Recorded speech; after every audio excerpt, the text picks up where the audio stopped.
Storytime crowd. I'm here today with you to do one of our first Storytime activities, and I know one of our favorite things to do here in the lab after we finished our stories is Play-Doh.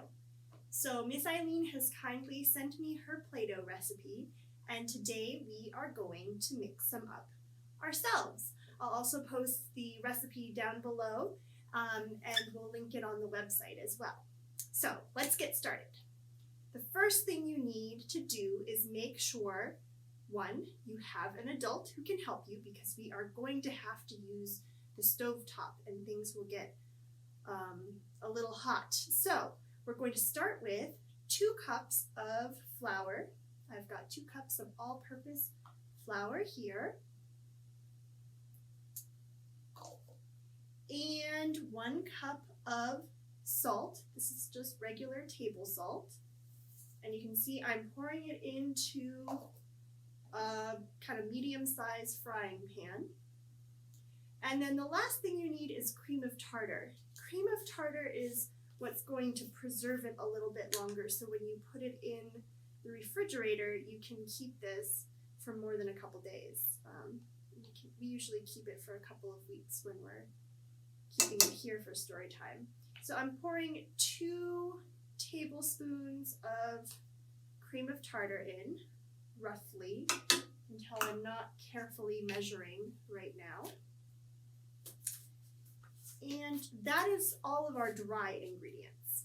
So we're going to go ahead and mix up as well as we can all of the dry ingredients in the pan. And then once that looks like it's well mixed, we're going to add in the wet ingredients. So we're going to take 2 cups of water and carefully pour that in. And I'm just stopping partially through to start mixing some of that together. And the rest of it.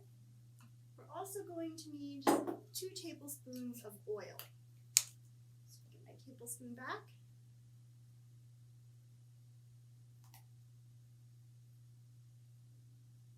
Okay, 2 tablespoons of oil. Careful not to knock anything over. And then you're going to mix that all together carefully so that everything is blended.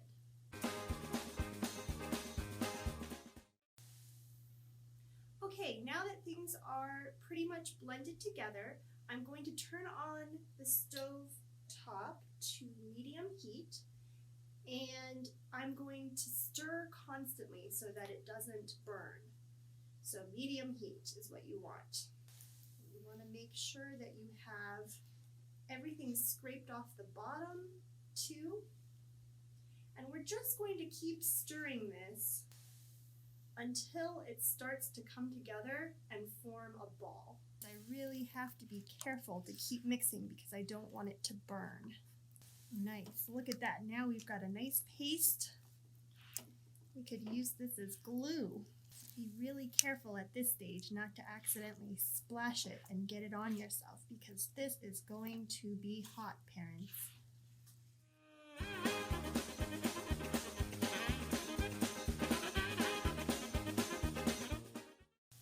All right, I think we have it. Okay, so I'm gonna turn off the stove and I'm gonna move it off of the burner, put it on a cool burner instead.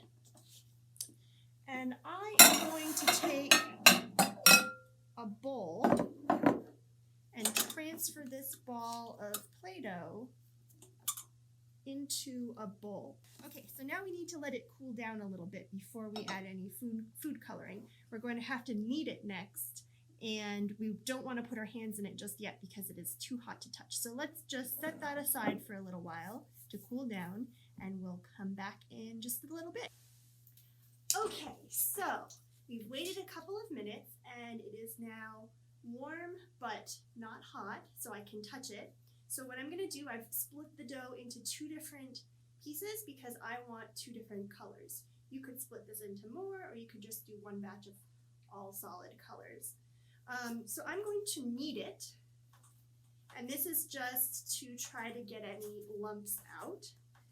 and it feels really smooth to me. So I'm gonna flatten it a little bit, and I have two colors, blue and pink. So I am gonna start with the blue, and I'm gonna start with just maybe, I think I'm gonna start with just 3 drops of blue, and I'm gonna fold it into the dough. And if you have gloves, I think it might not be a bad idea to put them on, because I have a feeling I'm going to end up with blue hands. And you just keep kneading it until it's as blended as you want. We've got 1 ball of blue, and then let's knead the other Play-Doh ball. Now, food coloring does stain, so you want to be careful not to get this on your clothes. And if you have an apron at home, it would be smart to put it on. We actually have aprons here, but I didn't think about it until just now. So let's just hope I don't get any on my clothes. I think I need a lot more pink. It's not turning as bright as the blue did.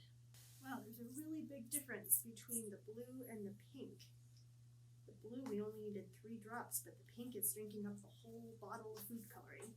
One other thing that you could do before you start this is put a piece of parchment paper down on your countertop, which will make cleanup a whole lot easier and also won't stain your counter with food coloring.